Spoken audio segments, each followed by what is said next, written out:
Hello, everybody. Good morning and welcome to Live at the Waterhole. Where first up, we're coming to you live from the Africam Old Donyo, which is located on over 111,000 hectares of private land in the heart of the Chulu Hills between Kenya's Tsavo and Amboseli National Parks.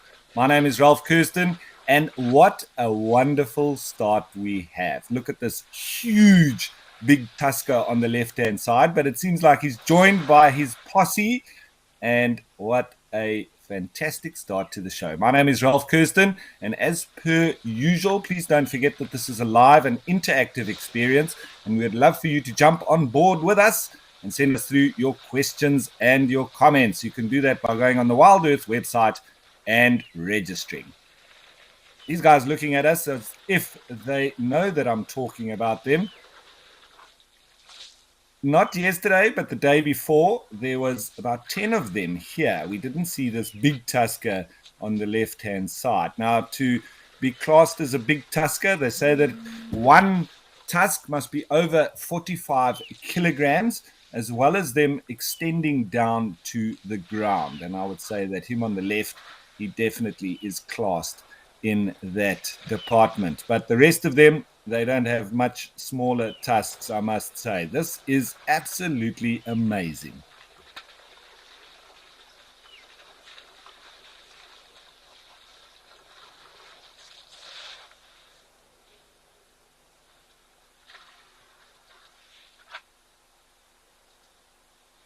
So what does the bush hold in store for us today? Well, this is a lovely start.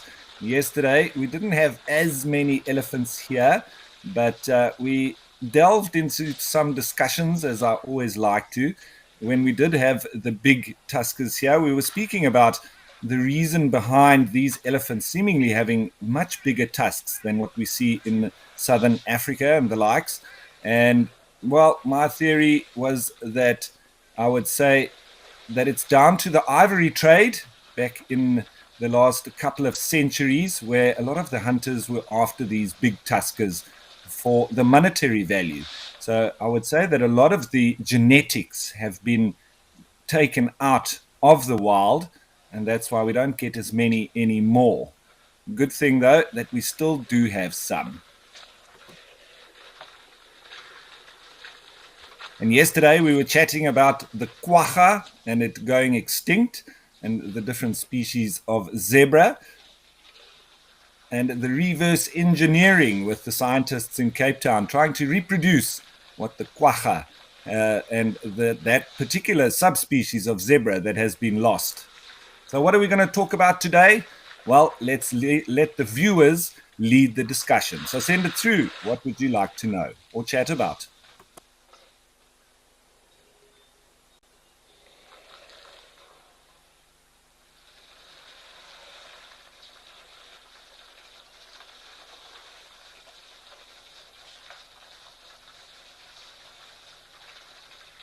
It's always interesting for me to note that when these elephants congregate like this, there's always not a hell of a lot of drinking going on. There's real discussions and chats and all sorts going on here, I believe, communication between these particular individuals. I think, once again, these are all bulls. I wonder what they're talking about.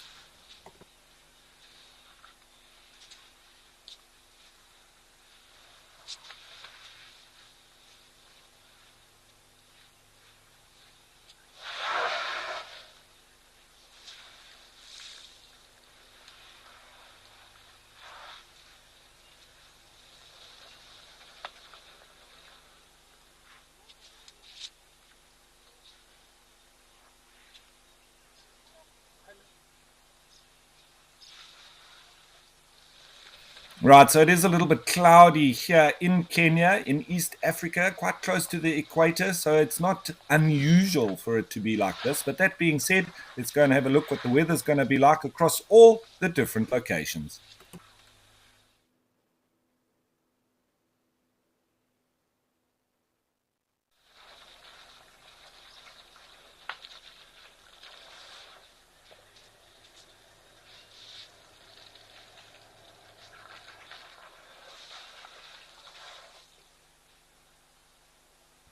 So a little bit of mud spraying as well, and we did see that it's probably going to be quite a mild winter's day. It's generally quite humid here in these parts, even though it doesn't get extremely hot. It can still be very close, as they would say in Scotland, or muggy.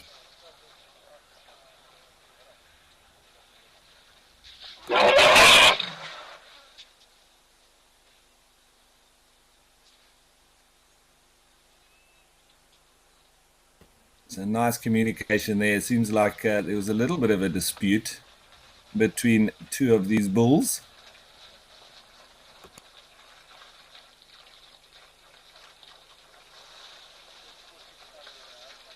So sorry about that. We didn't get the real full weather display there. I'm sure we'll get that through as soon as possible.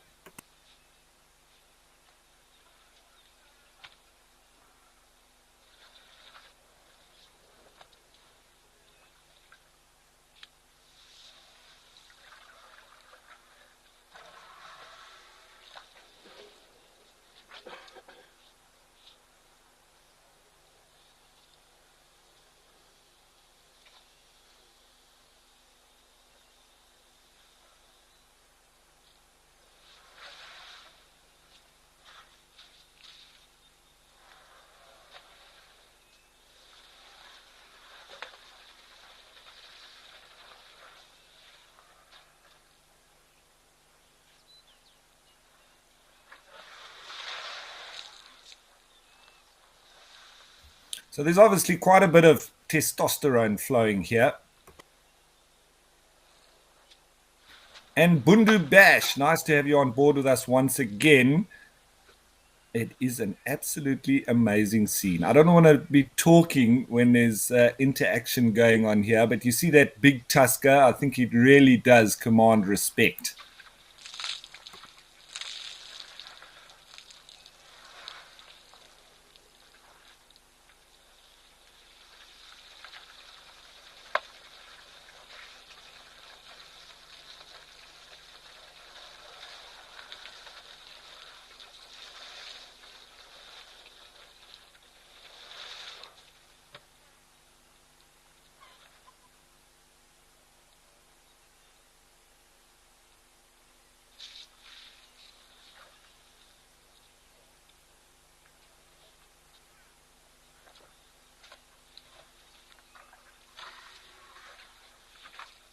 And what a wonderful perspective we have from the angle of this camera, being very close to the ground. So it just makes for an amazing experience.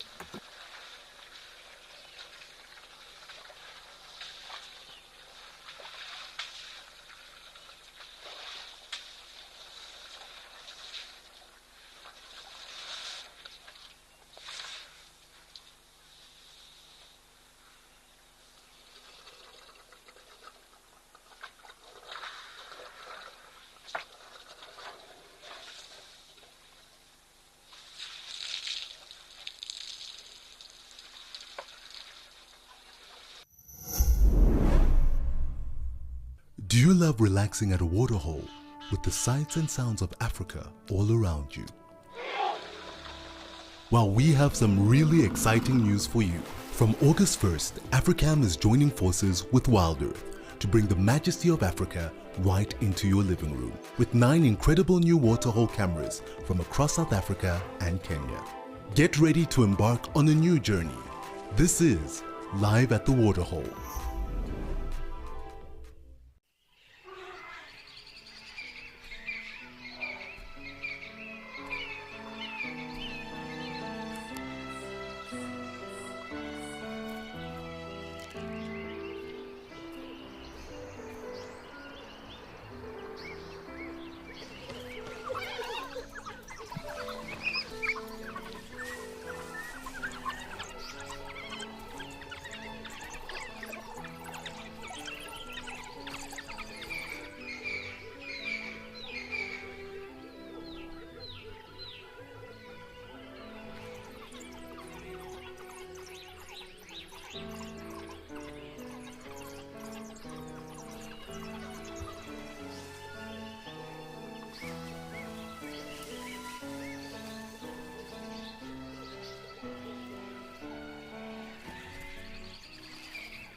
So just looking at these bulls, it's the same as a couple of days ago. I don't see any indication of them being in must. And the clear giveaway would be there being very wet between their back legs. And that comes sort of in a period of between every 2 and 3 weeks, fortnightly, where the bulls have a very much bigger increase in testosterone flow within their body. And so this is it does play with their heads, it does make them more aggressive, and it does make them want to seek out females. And if one of them was in must here, you would probably see a lot more aggression between these individuals, which I'm not really seeing now, and I don't see any indication of any of them being in must. Probably why they're so relaxed.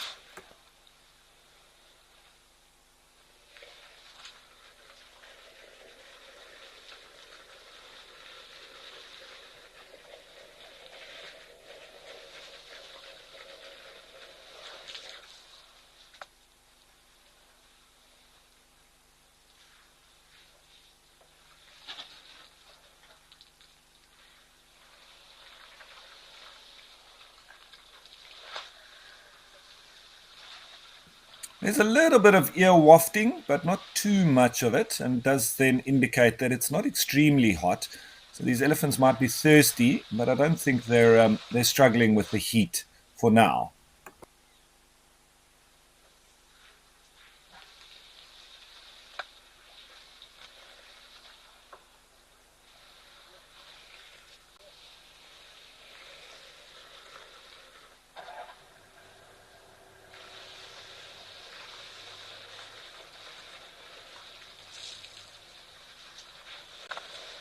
So, Shanae, the tusks, it's a good question. Can they get in the way of them or from, for feeding or drinking?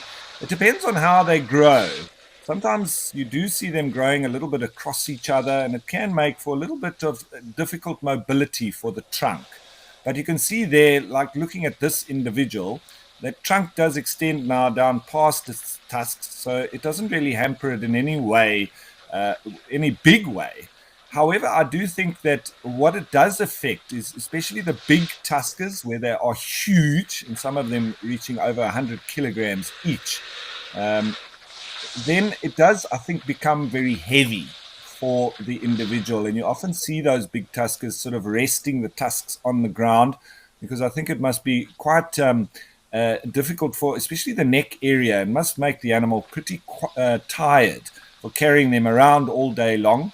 So I think that's, in from a fatigue perspective, maybe does hamper them. But for feeding and drinking, they actually use the tusks as well to push into the trees and get into the inner bark and so on. So they almost sharpen them and then go seeking out that food, especially in the winter months or when there's less forage available or greenery. Then they'll be going for that inner cambium, and a lovely tool that they use with the tusks. They often do use them as well to break open termite mounds and access those nutrient hotspots where they feed on the soil. And we do see them, particularly in this time of the year when it's very dry and the rains haven't come yet. They'll be seeking out those alternative feed sources and supplementary food, such as the dirt of the termite mound or mineral salts that have evaporated around waterholes such as this. We see it at Jamala as well in Madikwe, where the elephants, impala, blue wildebeest, and zebra feed on the soil. So the animals do know where to access certain areas, especially when the resources are at a minimum.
Now, this is very special. Seeing an elephant bull like this, and obviously with the average size of these tusks, it's just absolutely amazing. You don't often get to see this, and that's why I just need to reiterate how special this is.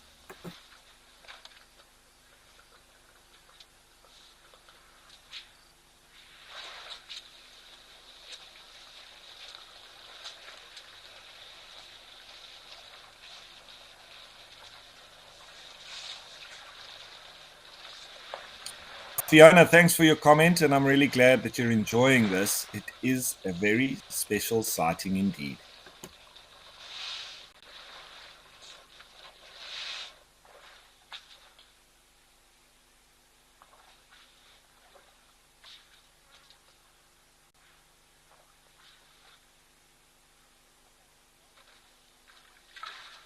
Now, you may wonder why all of these bulls have sort of banded together like this, and I have a feeling that it's down to the fact that in these parts, and in Kenya and Tanzania, you have the big migrations of the zebra and the wildebeest, etc. But we've seen that when the zebra band together, they literally push the bulls out of this waterhole and take it over when there's only two or three of them.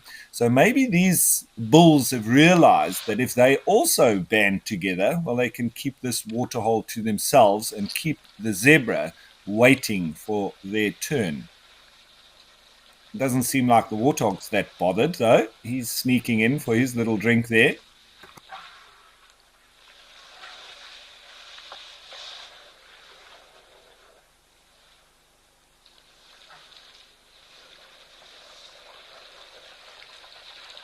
Brave little fellow, not worried at all. Good on you, chum.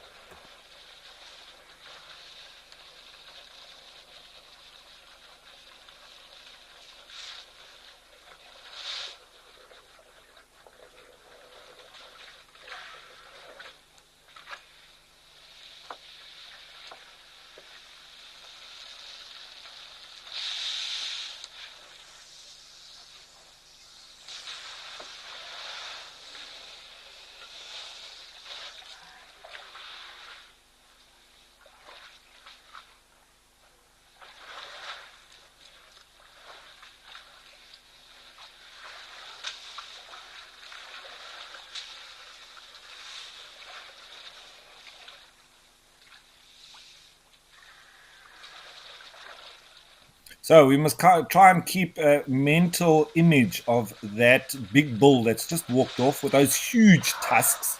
The one was slightly sort of higher than the other one, and not too much damage on it. One slightly shorter, but we'll wait and see. That's the biggest tusker I've seen so far, and we'll try and confirm if it is indeed the one they call 1 ton. If it's not him and there's another one even bigger, well, then we've got even more to look forward to. As this bull is taking a bit of an interest in that warthog. Not sure why, but maybe he's just curious.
Do you remember the stars of Juma?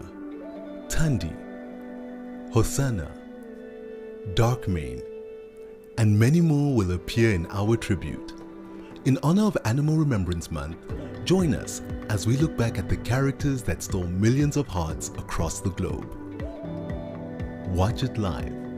WildEarth. We are Safari.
So it seems that right tusk of this big guy here is potentially a little bit damaged or broken, or it's just been worn down. So maybe this is in fact the individual they call 1 ton.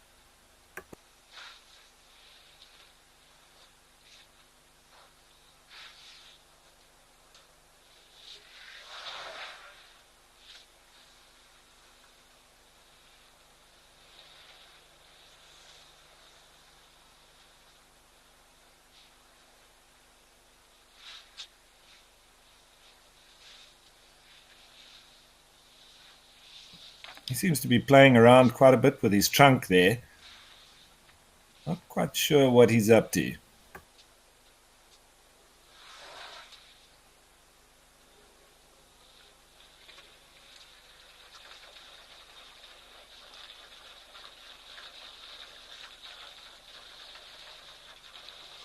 So Anna's Harveys, I think you might be correct. The ones in the back could be having a little bit of a snooze.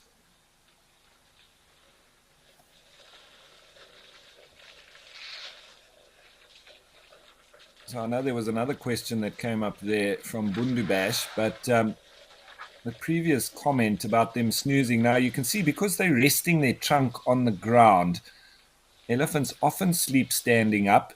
So there's every chance that they may be having a bit of a nap. And that's from Fiona D.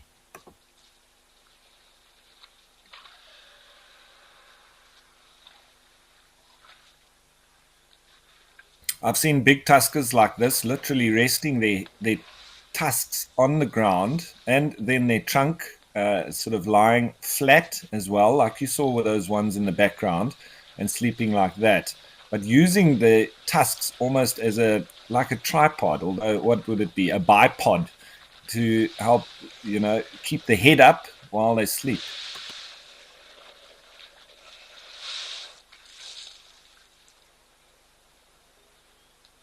This warthog better watch out. He might get sprayed. Now, elephants do have a sense of humor, so I wouldn't put it past them spraying this little guy.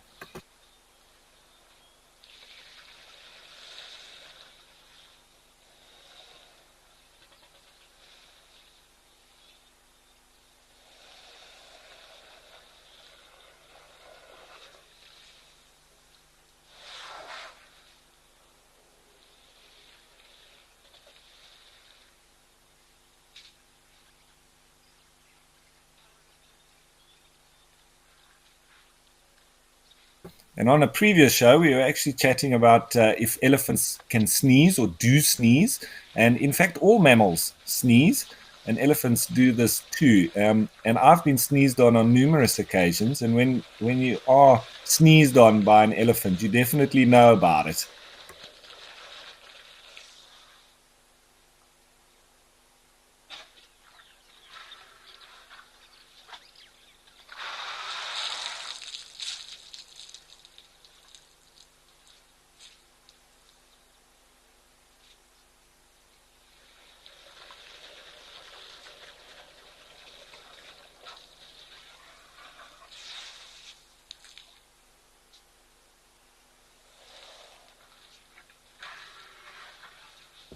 So, and you can see the one on the right there also resting its trunk on its tusk, which is another way of sort of just resting one of your body parts if you're an elephant. So sometimes they rest their head by pushing down on their tusks if they're long enough. And then at other times, you see more elephants doing what that individual is doing on the right, resting their trunk over the top of their tusk.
Righty, so what a wonderful start we've had here at Africam Old Donyo. And I'm sure we will be returning, but we don't want to let it hog the show. How, even though it's absolutely fascinating, we'll just change of place a little bit as we see an aircraft flying through there in the background. Let's head on over this time to Africam Naledi Dam.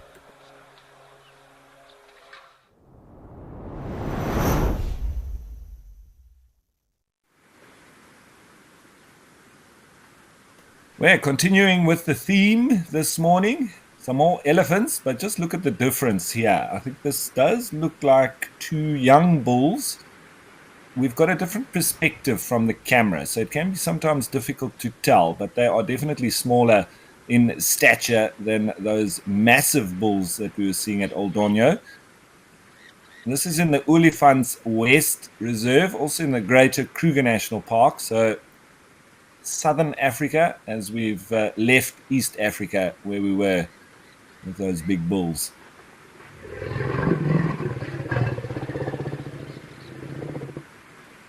And we've got an individual coming in that obviously wants to dominate the waterhole.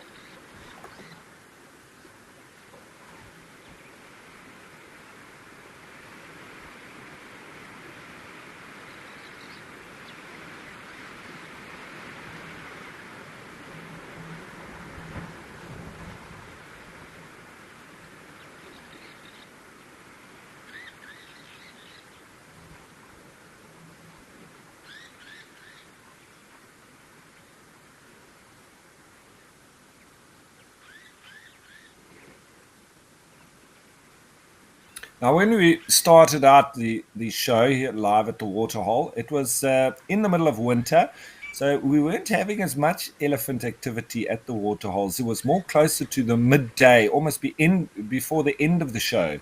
But now that we're heading into summer, we are in spring already, we're just about there.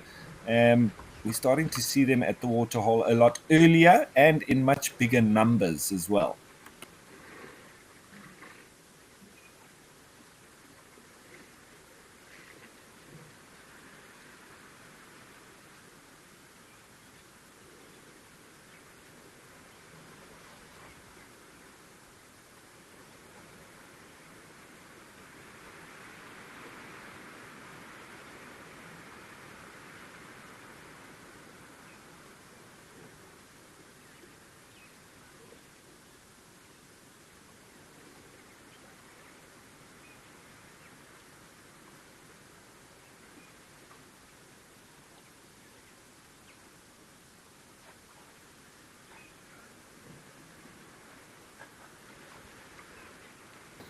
So, Eileen Lover, and according to your handle, I think this is the perfect morning for you. But these gentle giants are indeed very impressive. I think you're probably referring to those bulls at Old Donyo, taking nothing away from these individuals here at Naledi Dam, but they definitely don't compare.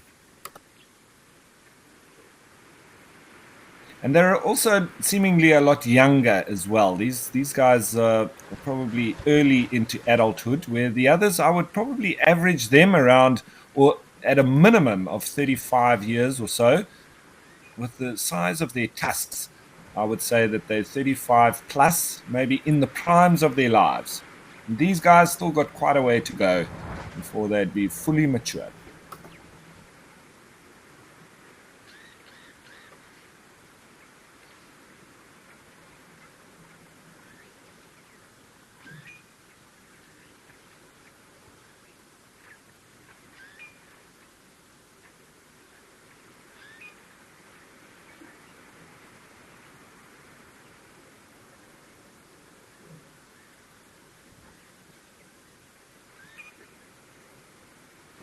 And although you can't see it very clearly, but elephants are reasonably hairy right across their bodies.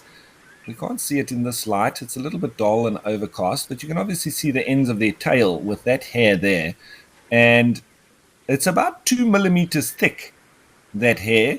And what they do, I've seen a lot around the different wilderness areas and where there are curio shops and so on. They even take that hair when they've picked it up in the bush and they make bangles out of it. So it's a very thick, almost plastic like black hair.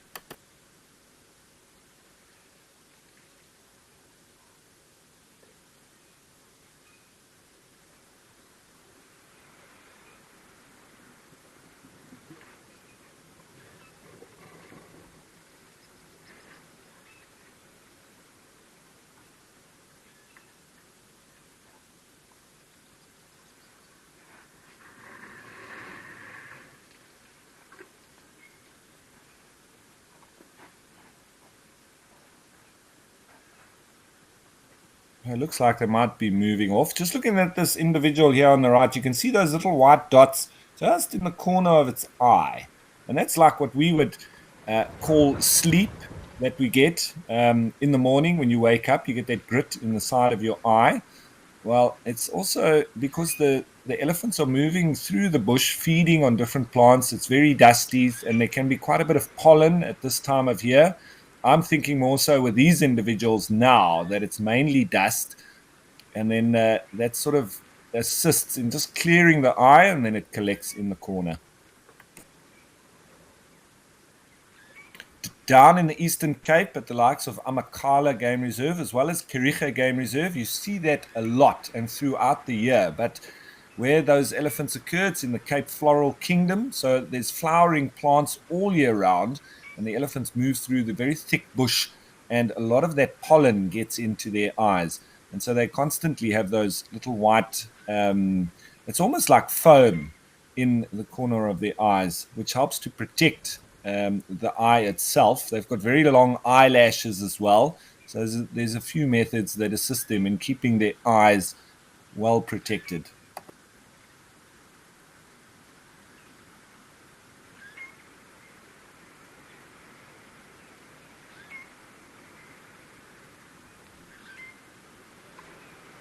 So a much quicker drink also from those elephants in comparison to the ones at Old Donyo, but they seem to like to hang around there. Haven't seen much hanging around here, but nice little group or herd of impala. With all the females starting to bulge, it's not going to be long, and we're going to see lots and lots of babies around. When will the first lamb be dropped? That is the question. And when are we going to hear the first woodland kingfisher? I hear right in the south or the southern part of the Kruger National Park, there has been occurrence of woodland kingfishers already, or they've been heard. So time will tell when they're going to start spreading across and when the impala are going to drop their lambs. Normally within a day or two of hearing the woodland kingfisher, you start to have the lambs dropping from the impala, and we always used to take bets between the guides what we were going to see or hear first, and what the date would be as well.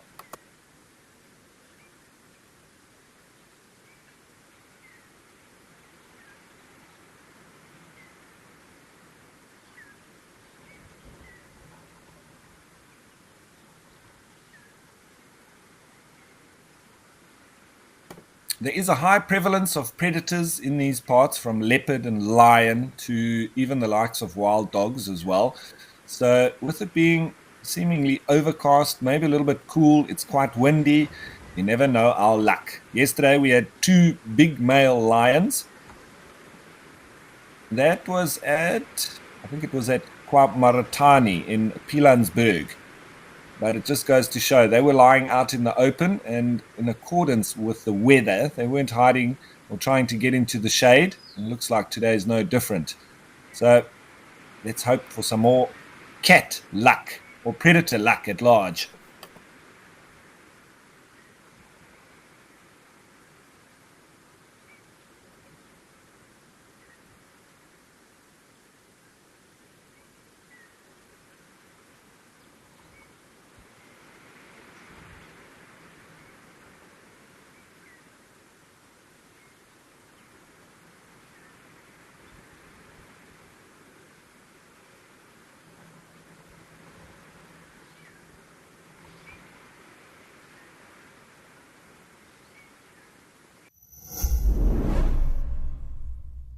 Discover the wonders of the wild with Safari Snaps, Africam's fun community game.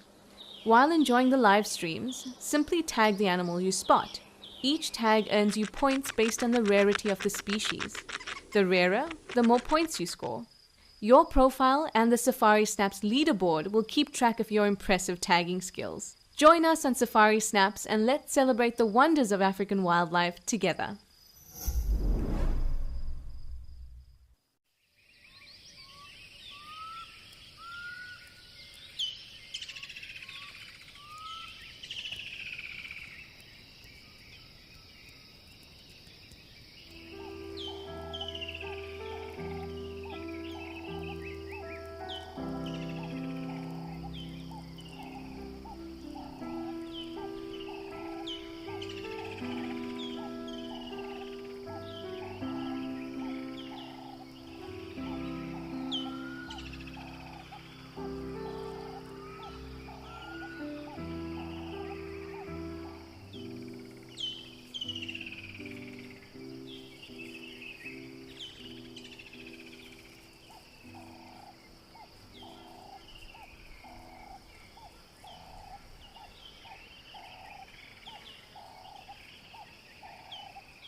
And then that counter shading coloration, and where you have the white belly, slightly brown or orangey color, and then the darker red on top.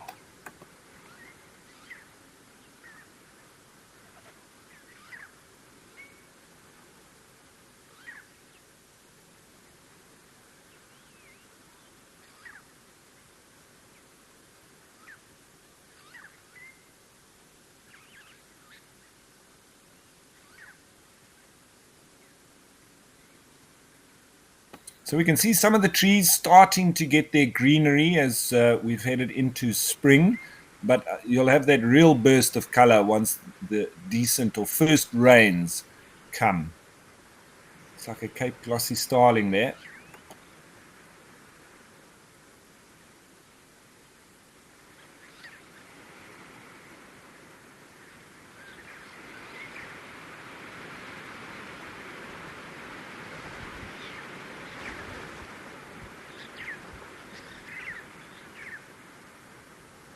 Sorry, the view of the pole. All of these cameras do need to be mounted on something. And every now and then when we do swivel around, we do get to see some of the equipment. But now you know what the camera is on. It's on a pole. They're not all on poles. Some of them are on trees or they're on sort of man-made structures. Not always on a straight up pole per se.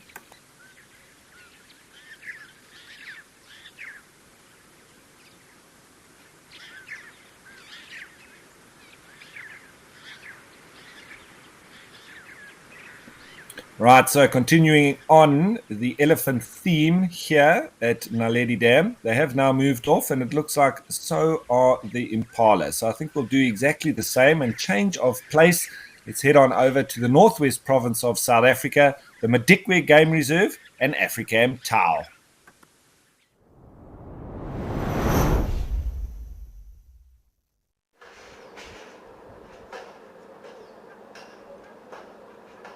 We've got the Dwarsberg there in the background, and it's always excellent birding here at this particular waterhole. There we can see one of our crocodiles resident in this waterhole already, out sunning himself with some impala coming down to drink. Wildebeest off in the background, and of course resident Egyptian geese on the right hand side.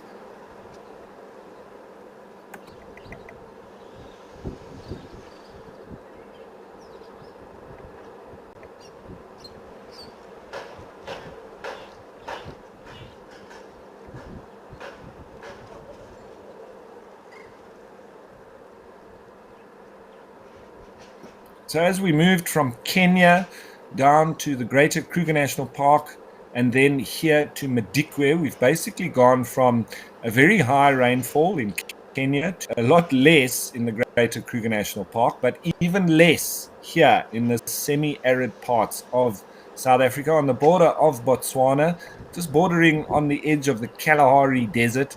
And so it is a very dry area, not quite as dry as the likes of Okukuyu in the Etosha National Park of Namibia, which is termed super arid, but this being semi-arid. And so we do hope that the rains will come soon. As you can see, it's very dry currently. Let's hope it's not too long.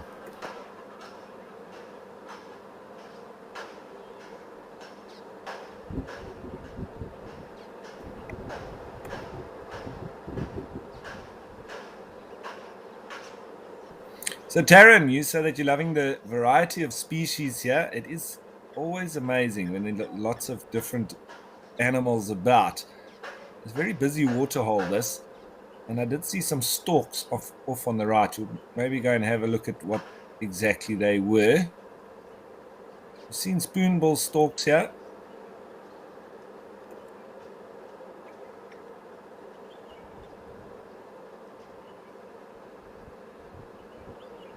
And I don't think this crocodile is going to be warming up too much today. You can see it's a bit overcast, a little bit windy, and maybe not exactly the perfect weather for a crocodile.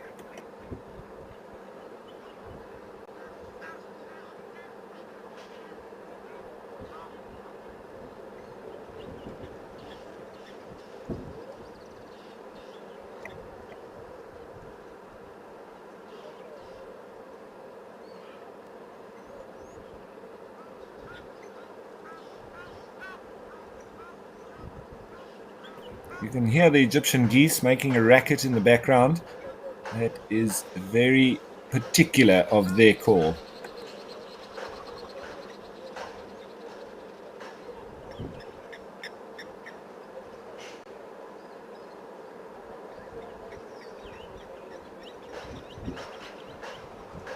You can hear a little blacksmith lapwing as well calling, and all the birds are going to be becoming more vocal at this time of the year. A lot of the migratory birds returning, but heading into the breeding season.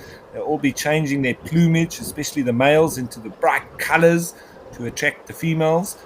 And there's going to be lots of territorial calling as well.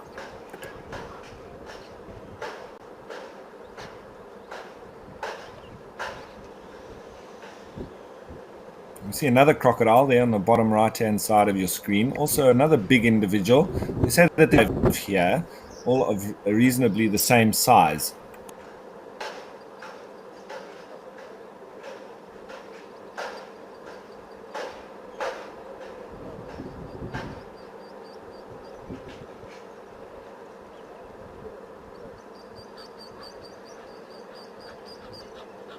So those are the storks that I was talking about. Looks like yellow-billed storks. 4 of them, all catching a snooze.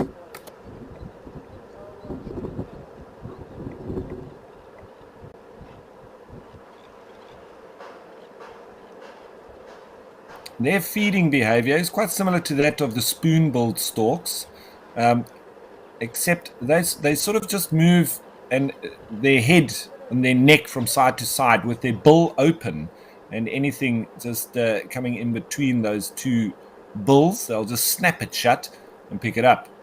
Oh, it's not 4, that's a heron. So it's 3 yellow-billed storks and looks like a grey heron.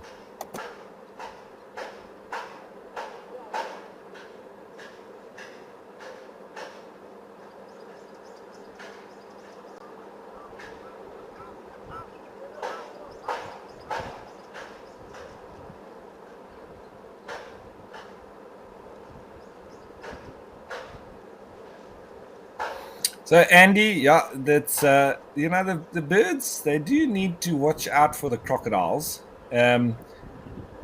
but it's very rare that the crocs actually do attack. They lie around so much that that's where the animals do become complacent and they almost forget about the danger of the crocodiles. And when they are active, then it's almost by surprise.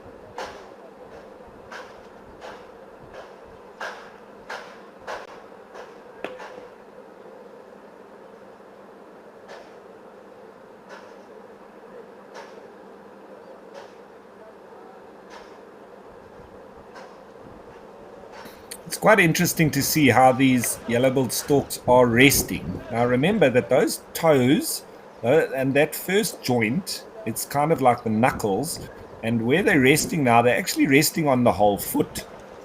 So that's almost like plantigrade foot, or the way that we stand as primates, with the whole foot on the ground. But they're just doing it now at rest. But that is not the knee. The knee is higher up. So you see how big their feet are. It's quite incredible.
I would say that those are red-billed spurfowl.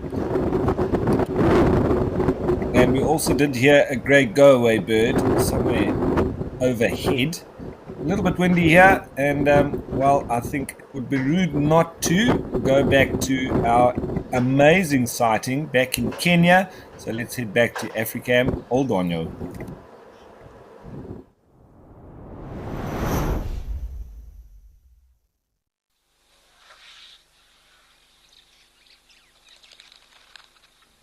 Where not much has changed. They maybe dwindled a little bit in numbers, but we've still got what we think is 1 ton.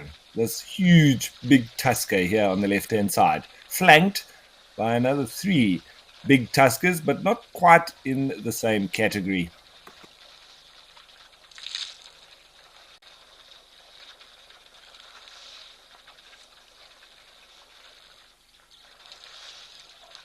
And the peanut gallery still patiently waiting their turn off on the right there.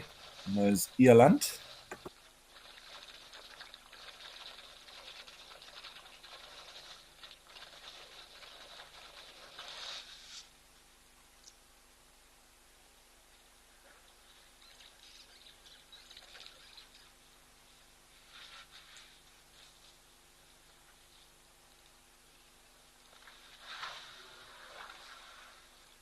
Now these doves coming in here, I think they might be tambourine doves. Can't see them clearly enough.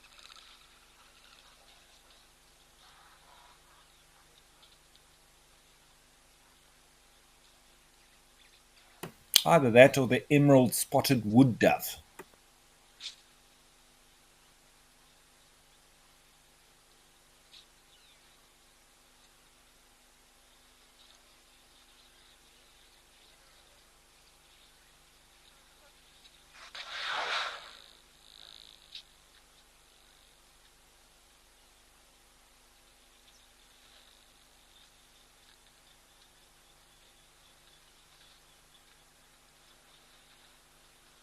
Seems this big tusker is still playing with his trunk like it's a slinky toy.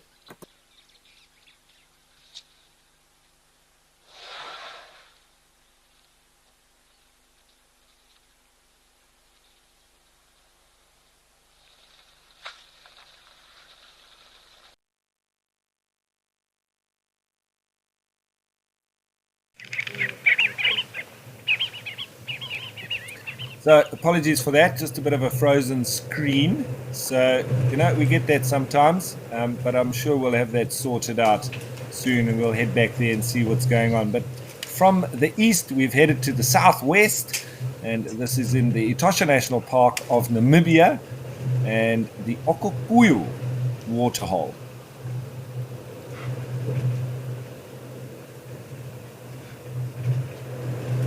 Much hotter, much drier, and we can see there's a bit of an easterly wind going through, which always indicates it's going to be lovely and warm. Number of springbok moving through on the right. You can expect oryx and zebra to be coming through. Blue wildebeest, maybe even some kudu and black-faced impala. If we're lucky, some giraffe and elephants as well.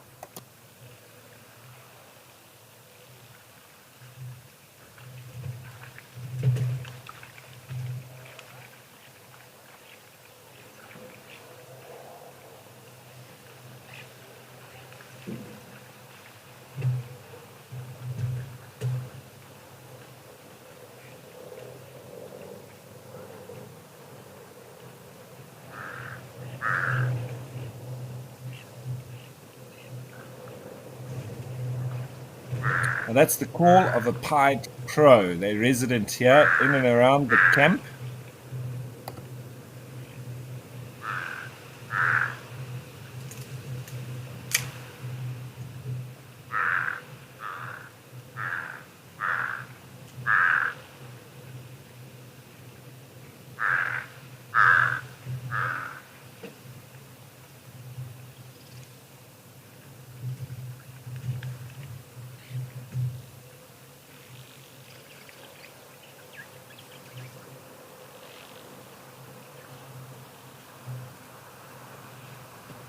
A lovely big leadwood tree off on the left-hand side there, or Combretum imberbe. Probably the only reason why it survived is that it got big enough. Before the elephants came here in big concentrations, that it wasn't they weren't able to push it over. You'll see the remnants of lots of other trees that have been pushed over by the elephants. And obviously, that leadwood tree saved by its particular size and strength.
So, Chad, the antelope species that visit here, you'll have the springbok, of course. You can see them nice and clearly there. We then also have the blue wildebeest, and we have very often kudu, black-faced impala, oryx,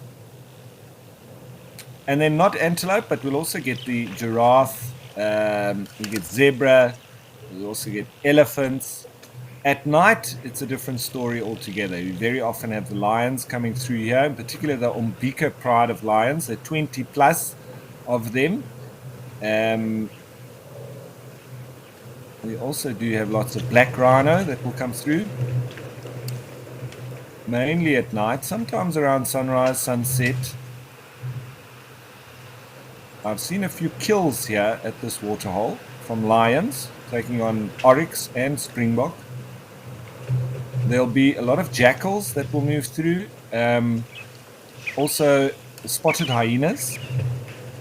There in the background you can hear the Namakwa sandgrouse that are coming in for a drink and to soak their feathers. In particular, the males will be soaking their feathers. I've said this a lot, but if there's any new viewers that didn't know that very sort of liquid call, whip-a-doo, whip-a-doo. This is a Namakwa sandgrouse.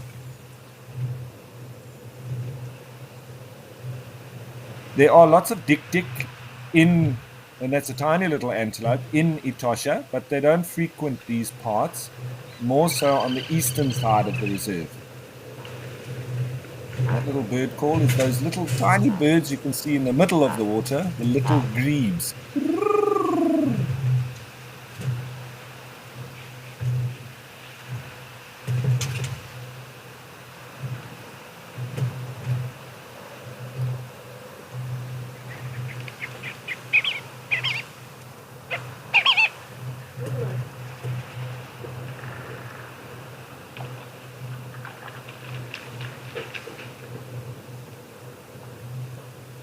So there's a real ebb and flow at this waterhole. Sometimes it's absolutely packed. You can almost not see any water. It can fill up with zebra and oryx and springbok, blue wildebeest. Other times, it's a little bit quieter like this, but it definitely comes and goes throughout the day. And it's just one of those world-renowned waterholes. Across the world, people know about the Okukuyu waterhole.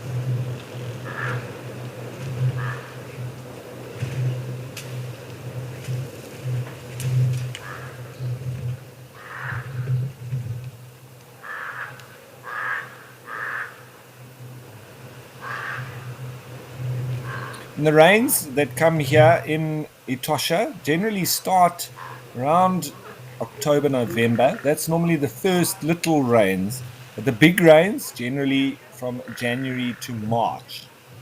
With the easterly wind, it normally does bring in the rain actually from the east coast of Africa, from Mozambique area. And so with this wind continuously going through the winter and then into spring, that's where that rain normally comes from.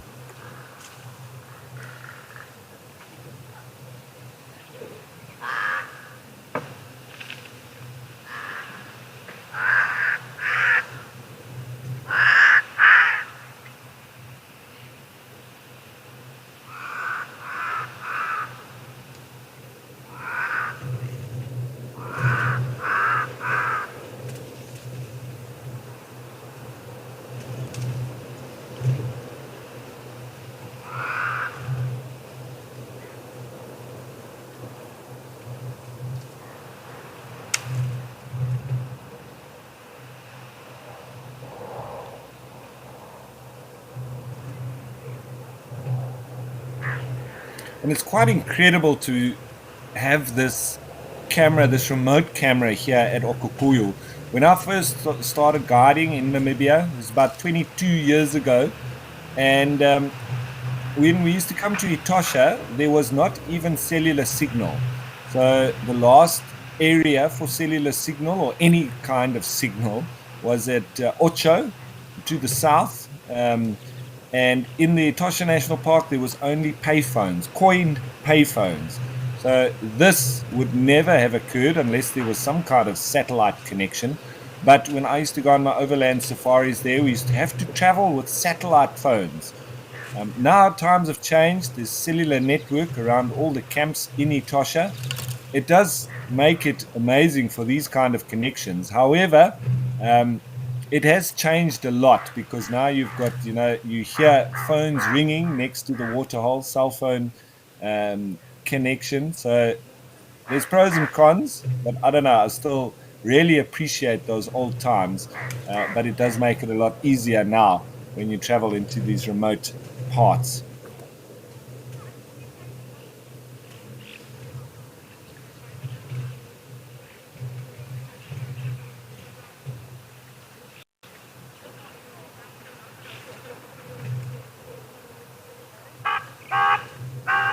Righty, so a little bit quiet here actually at Okukuyu. We'll wait for it to get a bit more busy if we're going to come back. So, but nice to see it all the same and a real change of landscape, especially when you compare it to the likes of Kenya. But I think let's change once again and let's head back to the Madikwe Game Reserve, but this time to Jamala.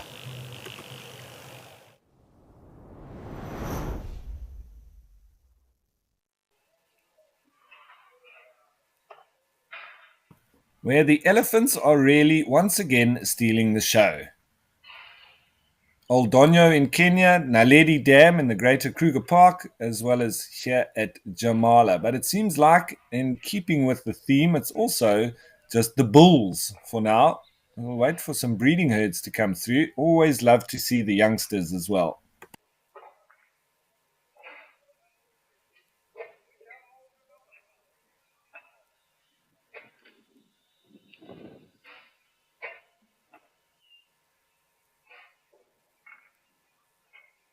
It seems like Etosha in Namibia is the only spot that's not overcast. And so maybe starting to build for rain in general across all the different locations. But it does normally take a bit longer to reach the likes of Etosha in Namibia.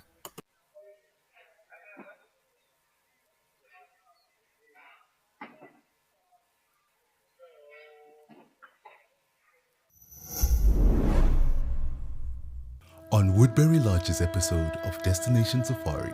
I'm so used to views, I forget to mention it sometimes. Underfloor heating in the bathrooms, air conditioning, all those luxury items. Dinner is a full three-course meal, starter, main and dessert. Early morning drive, and on that drive you might see some slightly different things, some rare things. Destination Safari, bringing luxury safari travel to the world.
So our mission here at WildEarth is to connect the world with nature. And if you'd like to help us in our quest, you can go onto the WildEarth website and click donate.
So not 100% sure what spooked these elephants. I just remember that a lot of these dam cameras are at or adjacent to lodges, and some of them are undergoing a bit of renovations and so on. And here at Jamala, there has been a little bit of construction work going on and whatnot. So I don't know if it's something that the workers were doing there that just gave them a bit of a fright, and so they headed off. These are two younger bulls, so you can understand that they may be a little bit nervous or react a little bit more so to things that they hear, but you can see the rest of the wildlife is not perturbed at all.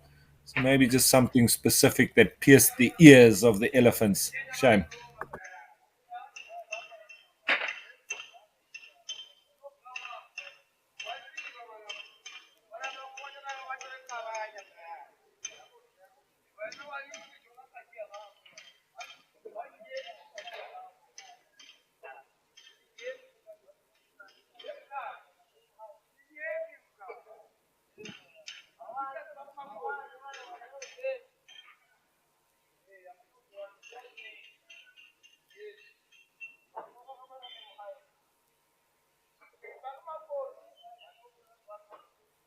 And this is the spot where we do see the animals eating the soil. There is quite a bit of short grass there too, so they do feed on that as well. But I think it's more down to these mineral salts that are on the edge of this waterhole that they're eating.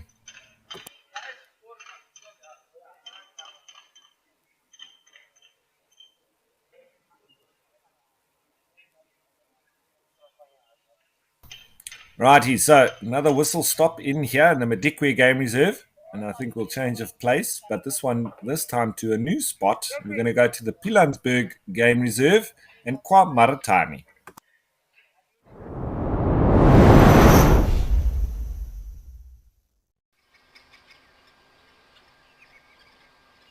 Well, surprise, surprise. Yesterday we had some lions. We had two male coalition.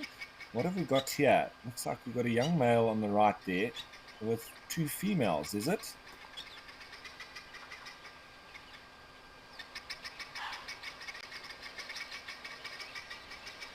I hear that there's 3 prides in the park that we could potentially see, but this is a new waterhole camera for us, so we're still trying to work them all out. If you know anything about KwaMaratani in Pilansberg, you can let me know, but I'll do some digging as well.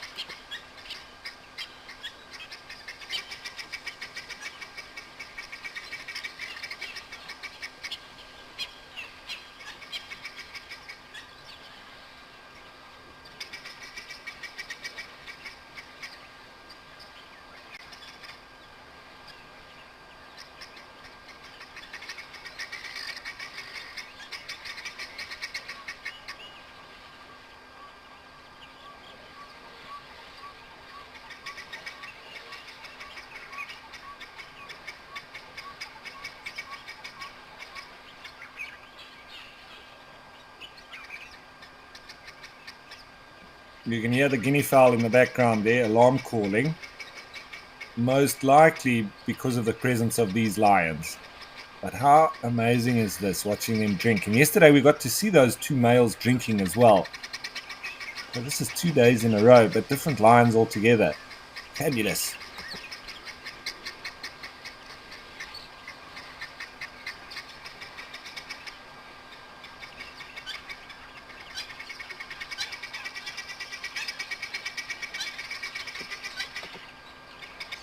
Yeah, these guinea fowl are really getting irritated now, and that's a classic alarm call from them.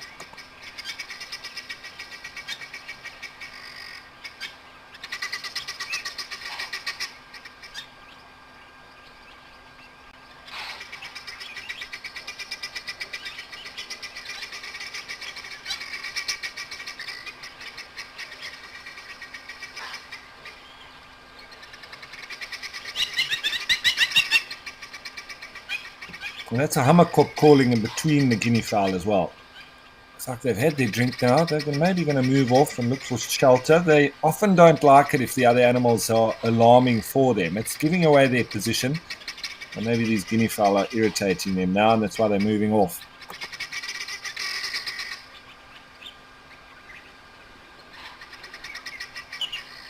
Right, so as they leave and head off into the bush, I think we're probably going to lose sighting of them. So let's do the same and head back to Kenya with Africam Old Donyo.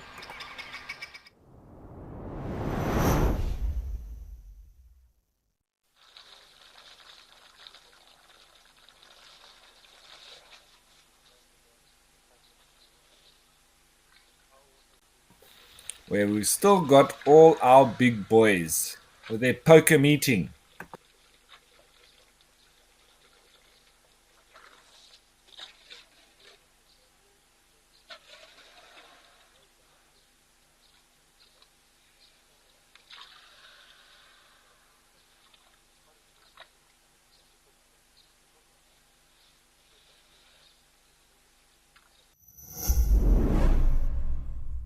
Do you want to touch the lives of future protectors of our Earth?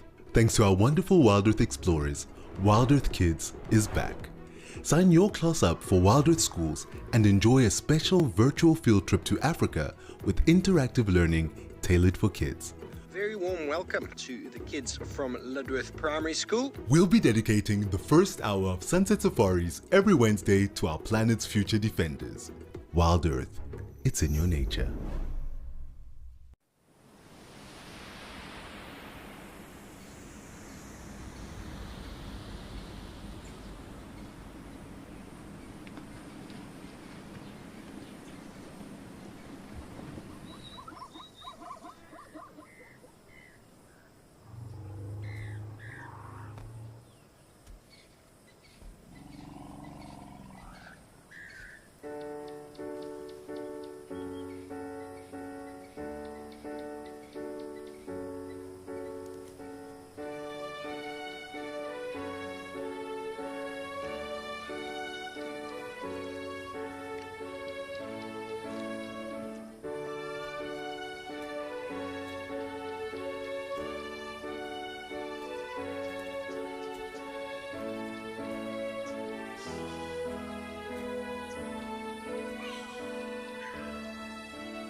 The elephants today really making the other animals wait before they can come in for a drink. The eland really waiting patiently.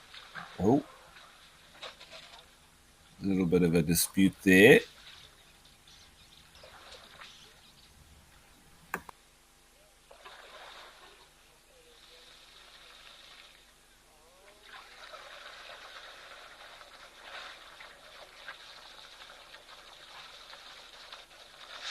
They really do command respect. And well, I'm not going to argue, and I don't think the other animals will either.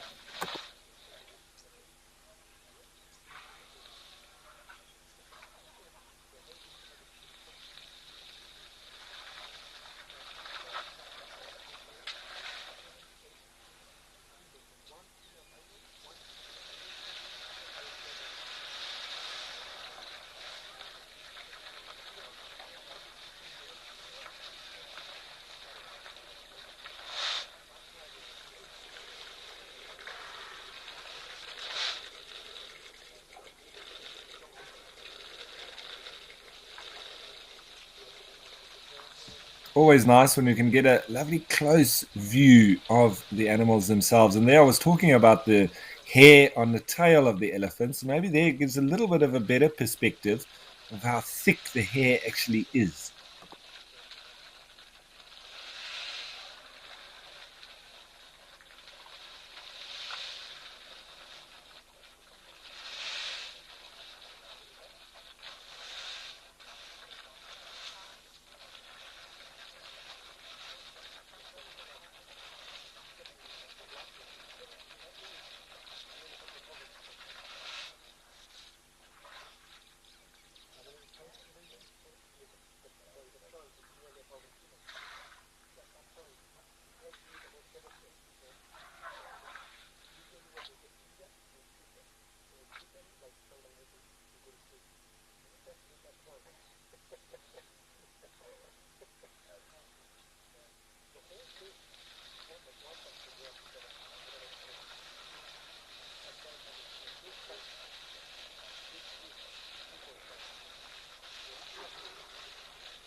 So we do see there some wetness between the legs, but that's between the front legs.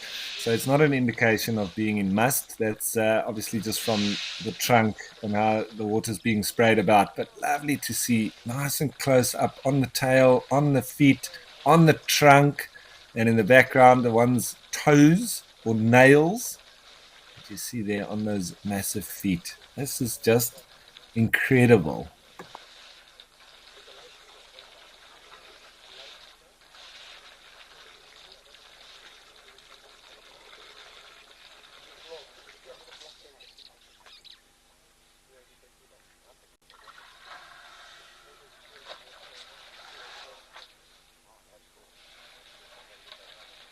They've got very, very thick skin, do elephants. It's around about an inch or so thick.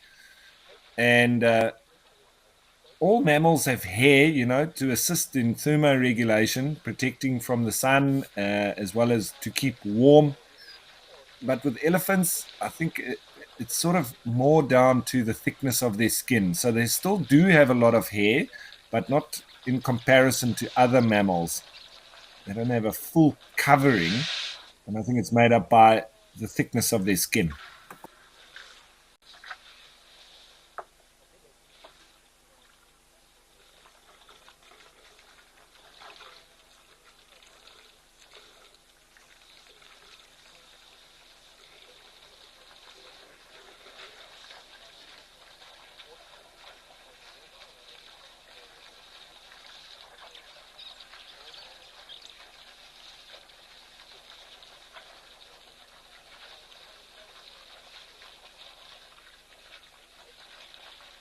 It really does seem like it's a day at the pool for these chaps.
And a lovely look at all the wrinkles in their skin.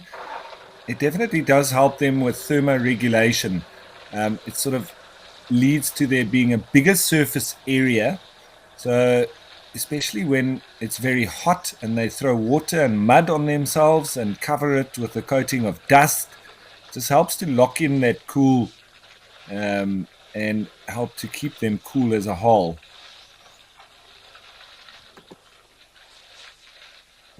Just nice looking at all the detail. And there you can see the hair that I'm talking about.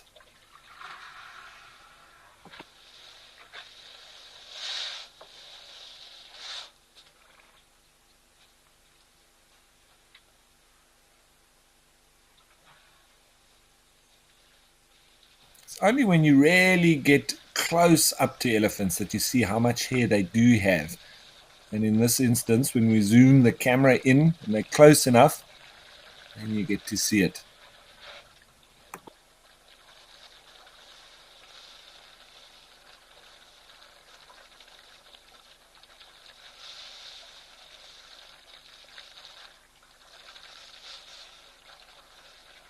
This is very, very special time spent with completely wild elephants, and they don't know that we're even watching. That's the best part.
Always nice to get a nice close-up of elephant's eyes as well. They've got very good eyesight, very similar to ours.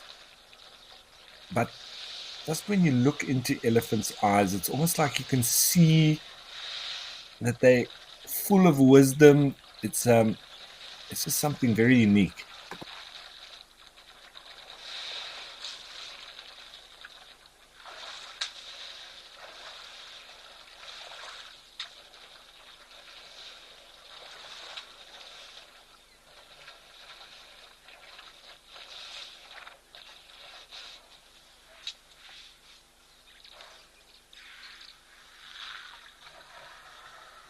These two seem to be quite friendly with each other. And nice to see also how the trunk and all its muscles, when it moves. More muscles in that trunk than we have in our entire bodies.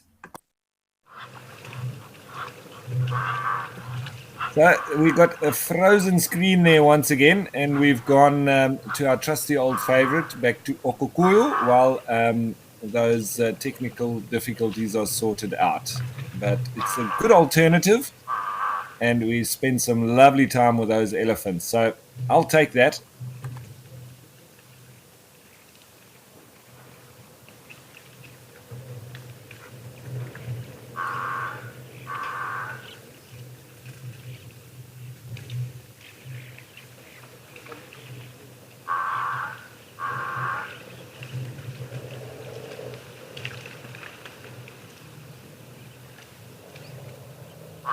At least it seems like there's more springbok here now, and I'm hoping we see the other animals start to come through. I'd like to see some black-faced impala.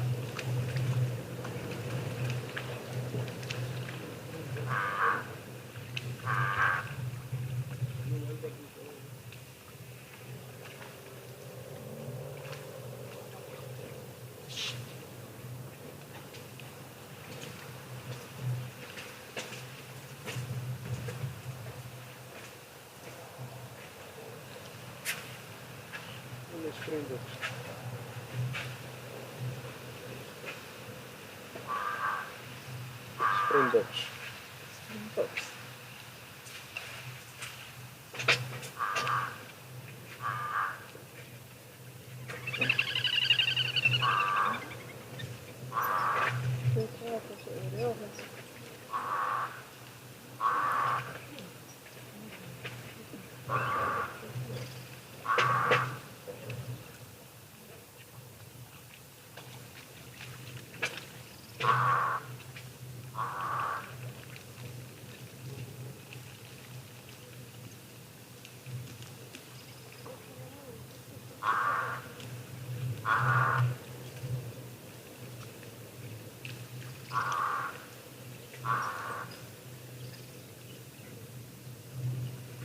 So there's a question from Picasso, and I think it's around allo grooming of the springbok. If they do allo groom. Yes, in fact it is. I was right.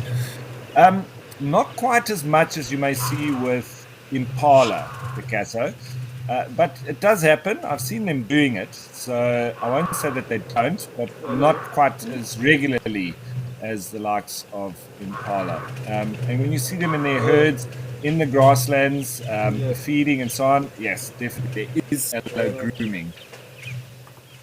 Yeah.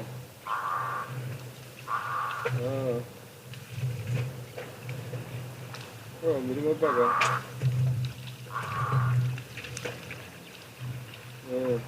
Now you may hear some people talking there. This is a very well visited touristic site, and the camera is literally above the viewing area.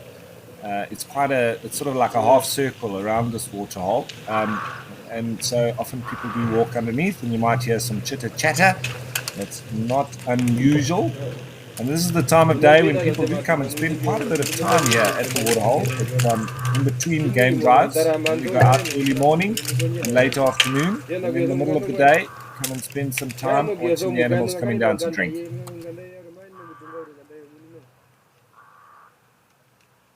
You may hear the likes of German, French, Spanish, Italian, English, Afrikaans, Oshivambu, Damara. There's all sorts of languages that you may hear in the background, which is also fascinating.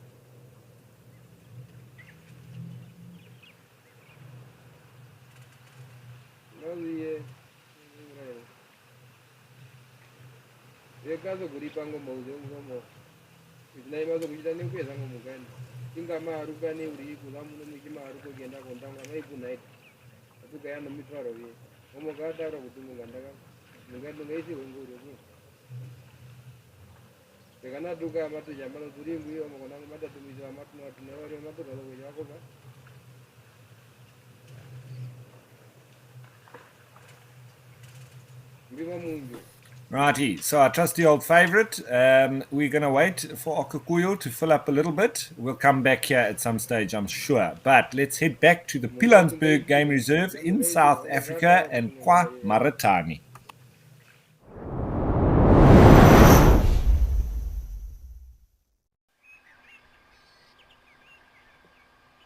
where we can just see a lion there through the thickets. I think it's that young male. I'm not 100% sure. But this is what we'll generally get to see lions doing during the day.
All of these remote cameras. It's just fabulous.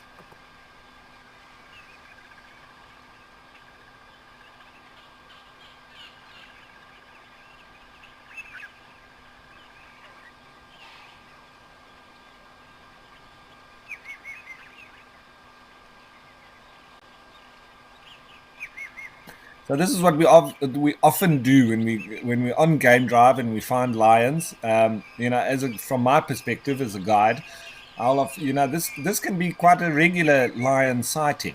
When you're not allowed to drive off road, you see just the lion between the sticks, and so what you'll end up doing is birding.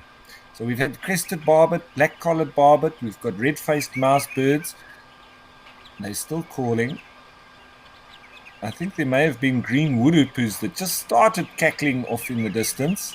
I think there's been a Cape glossy starling.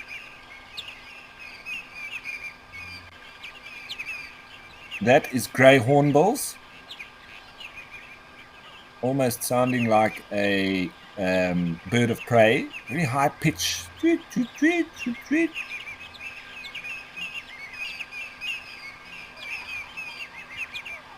That's them there. I think there may be a black-headed oriole off in the distance.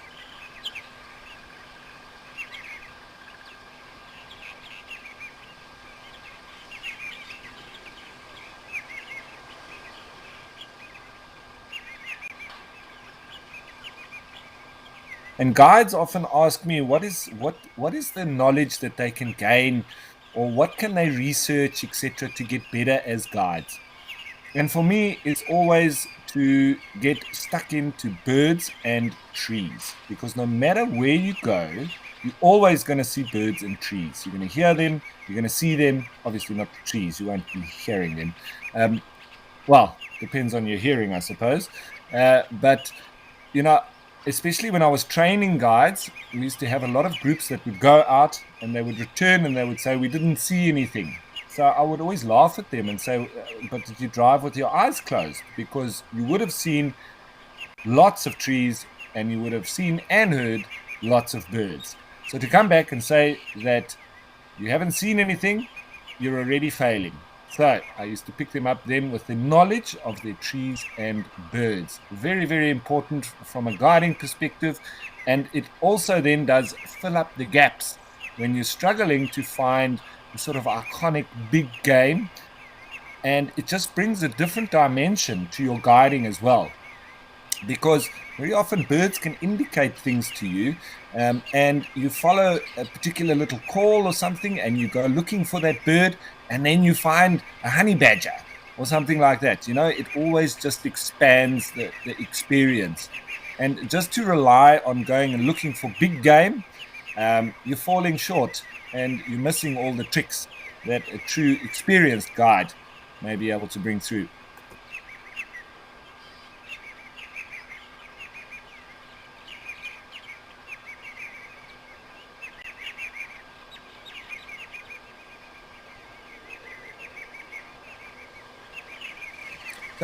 So we had both of the barbets, the black-collared and the crested barbet. Both of them make holes in trees, almost like woodpeckers.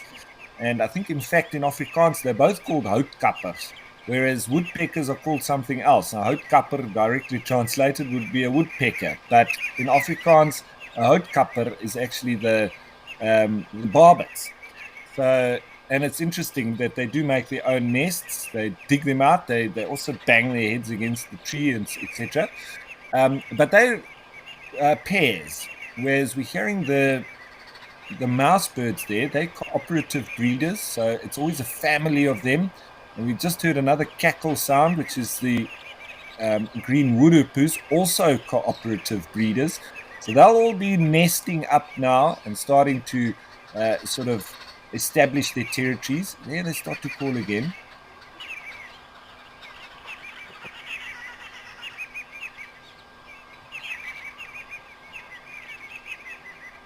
It sounds like it's the battle of the cooperative breeders right now.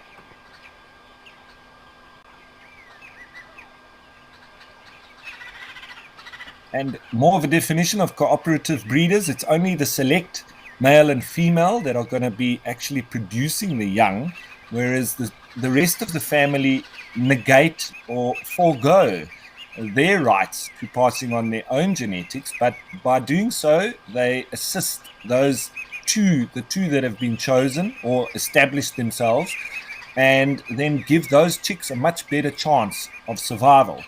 And with them being in the same sort of genetic line, they're normally part of the same family. So it does make sense that everyone works as a group, as stronger together, as we say in South Africa, or as the team working as a group, and the sum of the parts being at the end of the day much stronger than if they worked as individuals.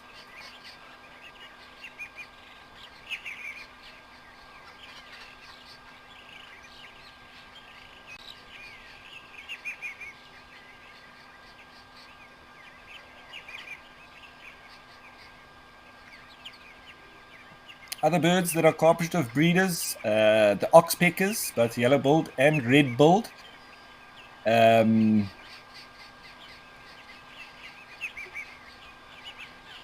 Who else? Who else are cooperative breeders?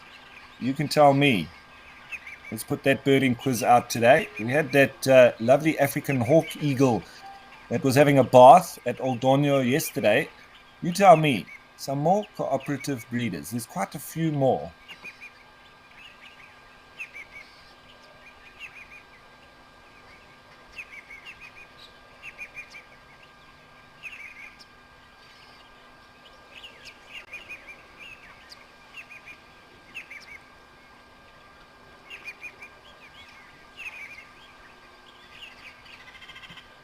We'll just have a scan around and see what else we can find.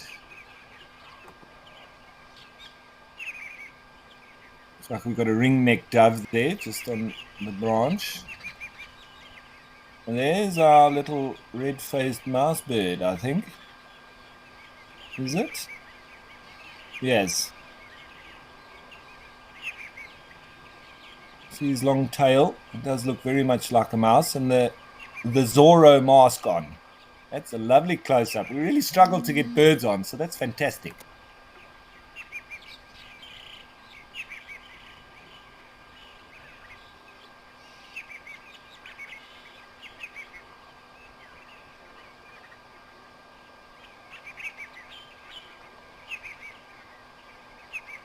That's a ring-necked dove. They're definitely not cooperative breeders. They'll just make a sort of very shoddy nest in almost any tree. But they do sort of reproduce quite proliferously. So, yeah, as I say, I sometimes wonder how doves actually survive, because you always find little doves that have been blown out of the nest because they've got hardly anything to stay in, and the eggs also fall out as well. So I think they just probably negate that by just producing more eggs. It looks like on the left we've got what we call in Afrikaans a toppie, but it was a dark-capped bulbul.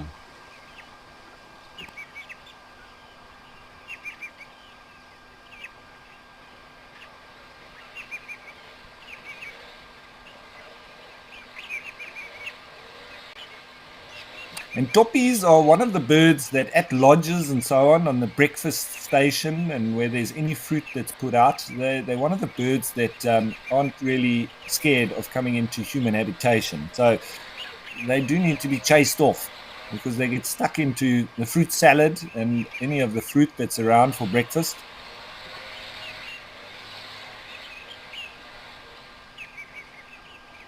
Now, watch this dove when he drinks. Very particular with doves, and there's a couple of other birds here. But see if you can notice what I mean by the special nature of the way he drinks.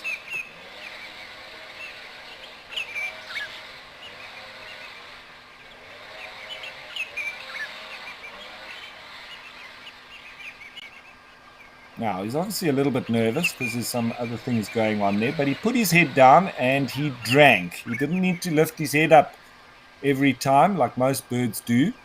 There's a couple of birds that don't need to do that, and that's the doves, particularly the ring-necked dove, as well as the bustards, because they have a gullet.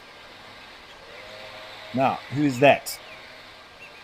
We're very close to Johannesburg, and well, reasonably close to Johannesburg, and this is one of the exotic birds that has made its way into the wilderness areas. That's in fact an Indian myna.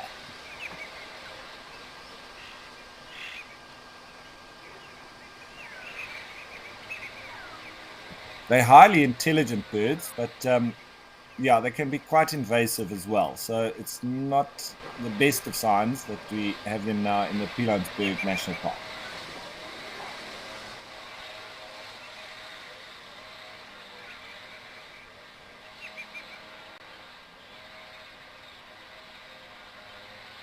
So the Indian myna, I believe, originate from India and came on the Indian trade ships arriving in Port Natal, which is now currently called Durban.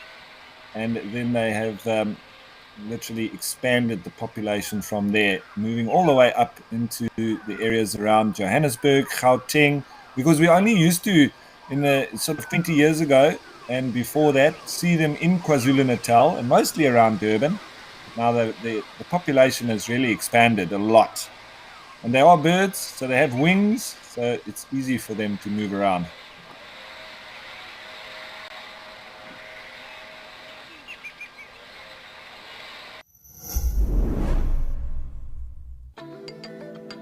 Do you remember the late characters of Juma? Do you miss Dark Mane's strength? Do you wonder how many cubs Purple Eye left behind? On the 17th of September, WildEarth takes a trip down memory lane in honor of Animal Remembrance Month. Join Tessa and James for a special Ask Me Anything and learn about the history of our fallen favorites and the future of their legacies. Watch it live on your nearest device. WildEarth, it's in your nature.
And that's something that we've also noticed, in my experience being in the bush, we often got into little intricacies with the students and we picked up random facts.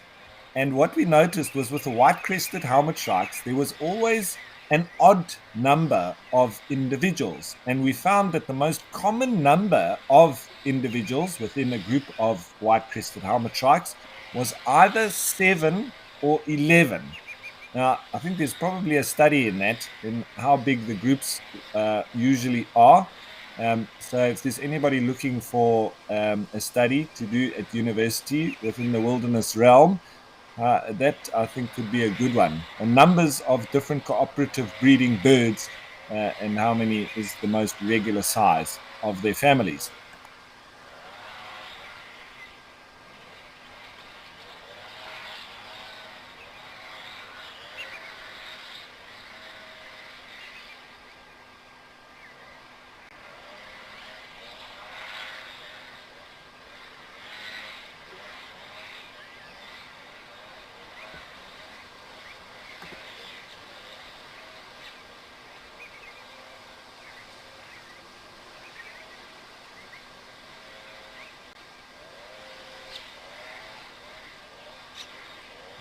Well, this seems to be a lovely spot for birding. I think we're going to really enjoy it in the days to come, especially now, as I've said, going into breeding season. And I see all sorts. Now, that call, quite a high-pitched call. It's quite starling-like, but that was the Indian miner.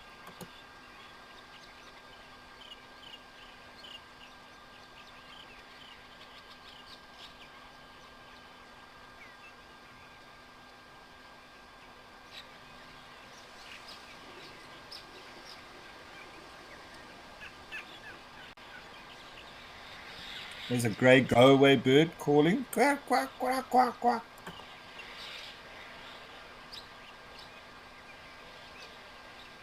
The old grey lurie, now the grey go-away bird.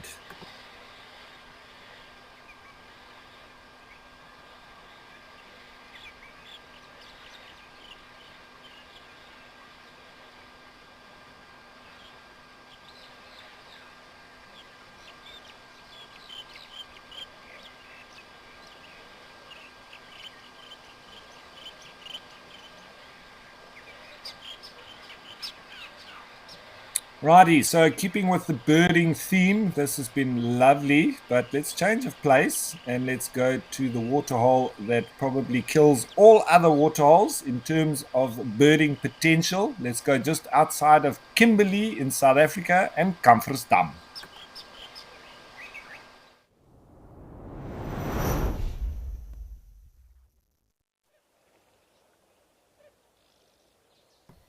Where we still are expecting the numbers to be increasing here as they head into the breeding season, generally in excess of 50,000 plus individuals. A little bit quiet today, but we can see lots of red-knobbed coots, and there are still some lesser and greater flamingos. Along the edges in the background there, you may see some pied avocets. I think there's a couple moving off just on the left-hand side of the screen. But otherwise, I'm quite surprised how quiet it is.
So you saw that one flamingo just coming into land, and they do run in as they land, and they do the same when they take off as well. They also run along the top of the water. So it's quite an interesting takeoff and landing procedure from the flamingos.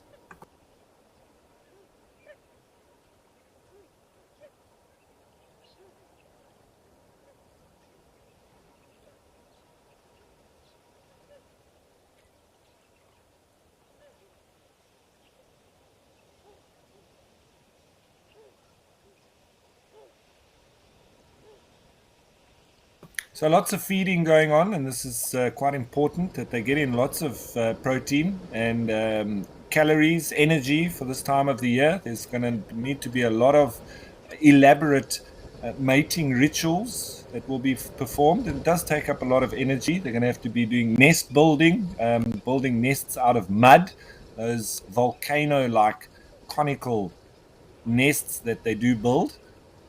And so lots of work ahead. So I think with them now all feeding, that's a very good sign for things to come.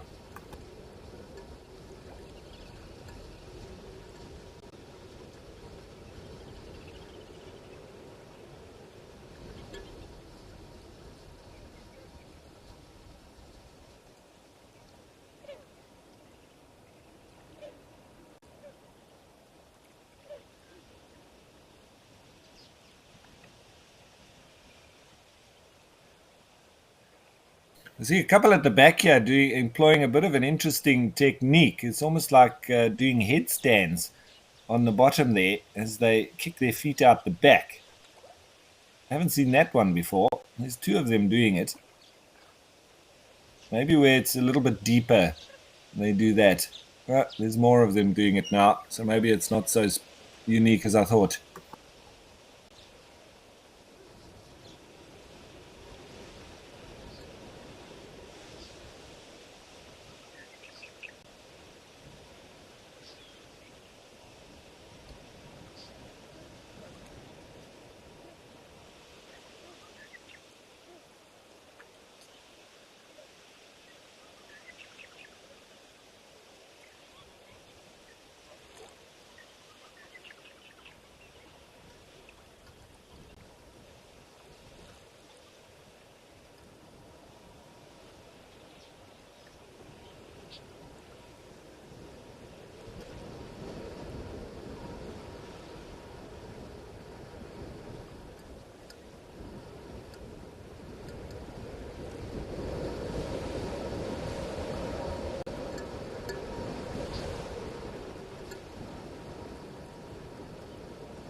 Are you looking to take your bond with the wild to the next level?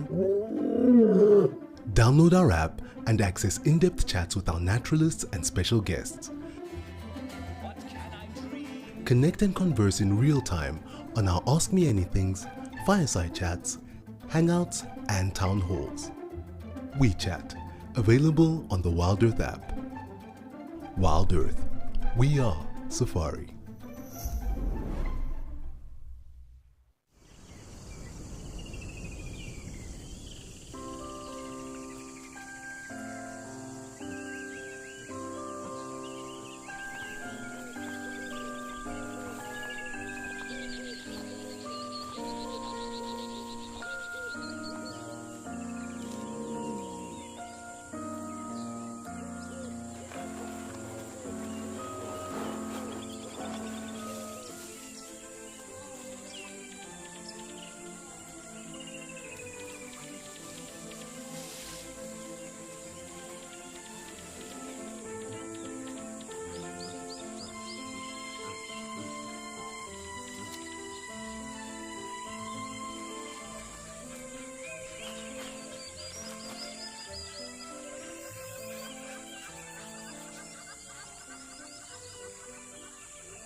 Now you can see the numbers here are a little bit sparse and the birds all spread out, but I think it's down to, as I say, that collecting now of energy and reserves for this sort of more energetic period or time ahead through the mating season.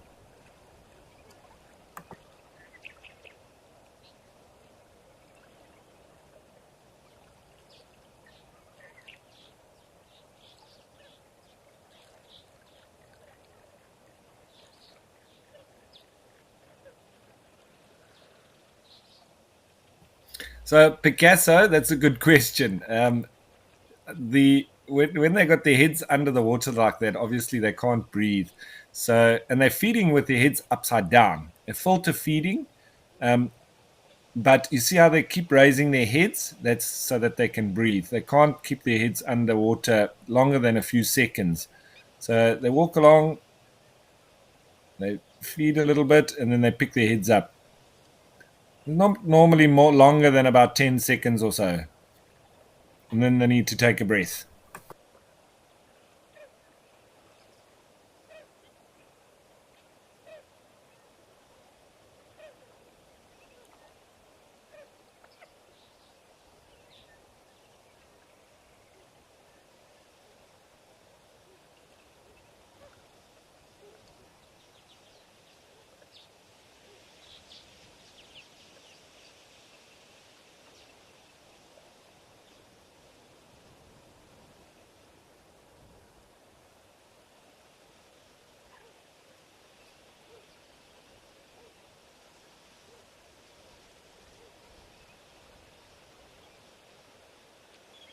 So you can see those ones in the middle, mainly lesser flamingos, and they're also just catching a bit of a snooze. They seem to sleep a bit more than the greater flamingos.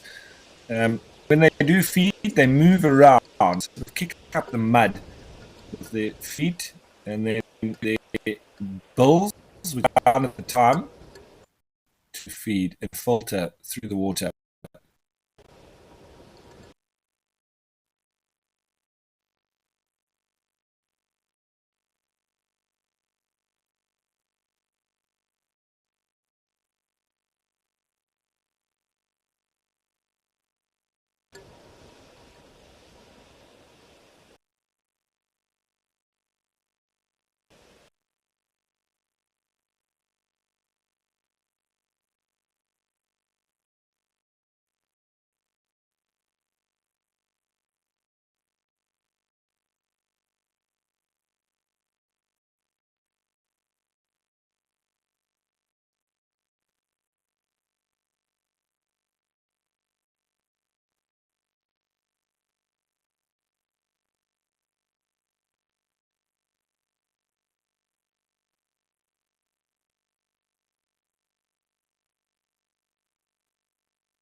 Nice having a look over the whole of.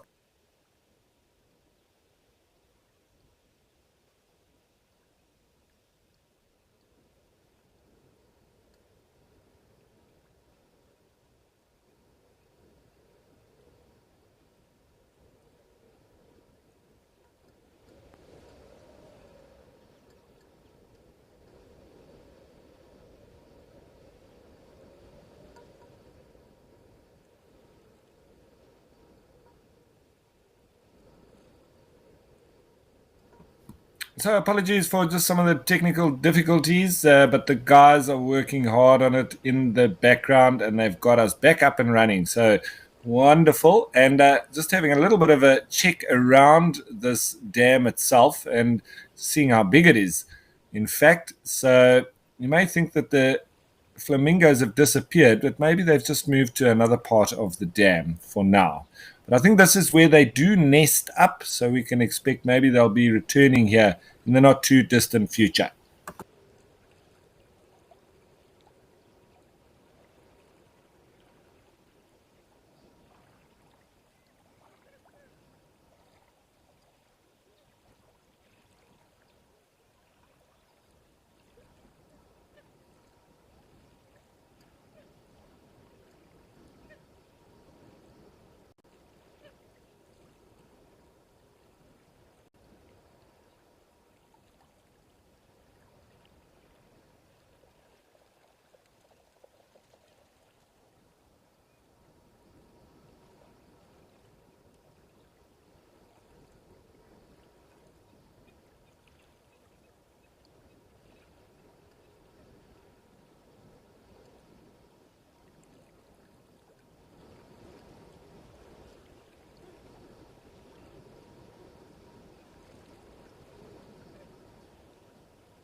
And once again, you can hear the coots calling, and that's why they're called as such.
So, Lolly, yeah, well, according to your comment, the birding is very soothing, and I find, especially around the middle of the day like this, it's the perfect time wherever you are, whether you find yourself in a game reserve or at home or whatever, and you've got some free time. It's just to sit at a nice, where there's even a little bird bath or a small water hole, a little pond or whatever. You very often find the birds coming in for a drink, and your binoculars and your bird book. And it can be very soothing. It can be also very exciting sometimes. You never know what you might get. The other day, I was sitting just under my stoep, as we call a veranda in Afrikaans, and there were no birds in the yard. And suddenly, there had just been a little bit of a drizzle, and suddenly there was an olive thrush that came out of the grass, and he had himself an earthworm that was still wriggling around in his bill, and he went off and smacked it on the bricks, and then it stopped wriggling, and he swallowed it down. And just those small little sightings sometimes are quite exciting. They're quite impressive, and you need to just keep your eyes peeled, because these things happen right in front of us, even in urban environments. Where I stay, we have a lot of crowned hornbills that come in and sit on our telephone line, as well as trumpeter hornbills. We very often have the red-billed woodhoopers, or the green woodhooper as they call them now. And if you know your bird calls as well, it's important, because there's a sharp call that I hear regularly near to my house. And if I didn't know the calls, I wouldn't know what bird it is. There's a pair of crowned eagles that fly along the little krantz that we live near to. And they must be resident, because I hear them every single day. And I'm pretty sure that they go hunting dussies. And then we hear black-headed orioles and the barbets. And now we're starting to hear the migratory birds, the Klaas's cuckoo, Deirdre's cuckoo, lesser striped swallows. And see, every now and then, if you keep your eyes to the sky as well, yellow-billed kites have even started appearing. So I find it fascinating, birding, and I'm not a numbers birder. I don't have a birding list. I'm pretty sure that I would have a very high number of birds on my list if I did that religiously, because of over 25 years of training and guiding. I think I've got myself a very big number of birds, but for me, it's not. I'm not a competitive person in that respect. If we talk sport, sure, but I don't find birding as a sport. I find it as a nice hobby, and to enjoy, alone or with other people. But I prefer it alone, and sitting and just enjoying the little sightings like that when they present themselves.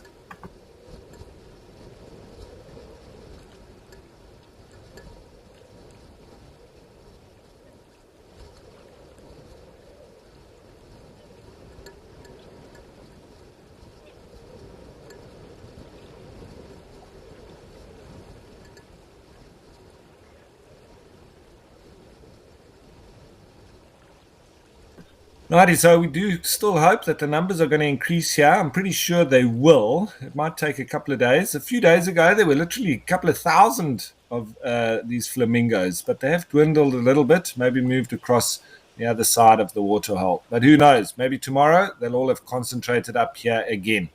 While we wait for that to happen, I think let's head back to Etosha National Park in Namibia and Okokoyo.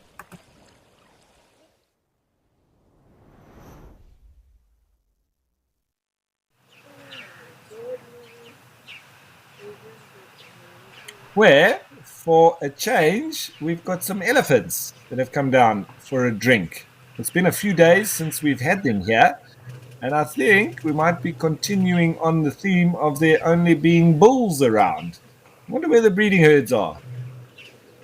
We haven't seen many breeding herds. Was it yesterday? I think we saw a small breeding herd at Jamala, but other than that, it's been quite thin. It's all the boys.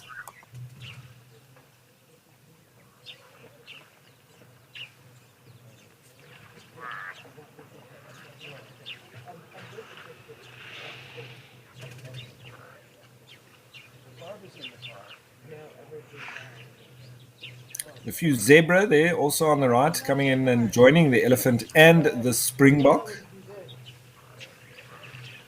So as expected, we will have more and more animals coming through here. And the springbok, as per usual, also being one of the swimmers here in Okukuyu, with there being no crocodiles, but they seem to be the best swimmers, together with the oryx in this waterhole. And they're the two animals that probably need the water the least out of all the rest of them. And they're the ones that enjoy it the most.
So what is interesting to note here is that these elephants here in Etosha, they are massive elephants. They're comparable, if not in some cases even bigger than the ones in East Africa, in Kenya. They are said to be believed to be the largest elephants in the world, but they don't look like it from this perspective, because this camera is quite high up on a pole. It's at about 3.5 meters high. As we also see there an oryx in the background. So we're looking down on these elephants, but I can guarantee you, if we had to put the same perspective that we have at Oldonyo, the Africam there, I'm telling you, we'd also see them in a much sort of bigger light. Their tusks definitely not as big, but you can see the thickness of them is. And I've found a lot in Etosha. I think it's in accordance with their diet. Their tusks are very brittle. You don't often see much bigger tusks than this. It's not that they don't grow; it's that they obviously break off, and they don't grow through as big as those ones in Kenya. But as I say, in general, these elephants comparable, if not slightly bigger.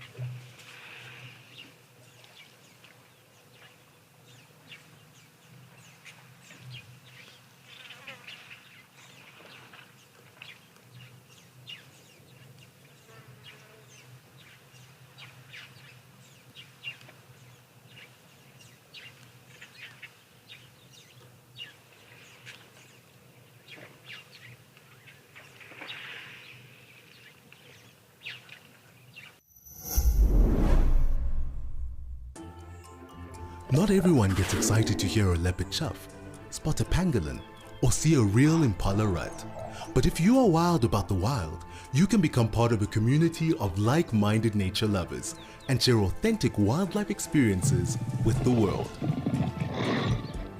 Join the Explorers Club and you will also enjoy the many benefits that come with it too.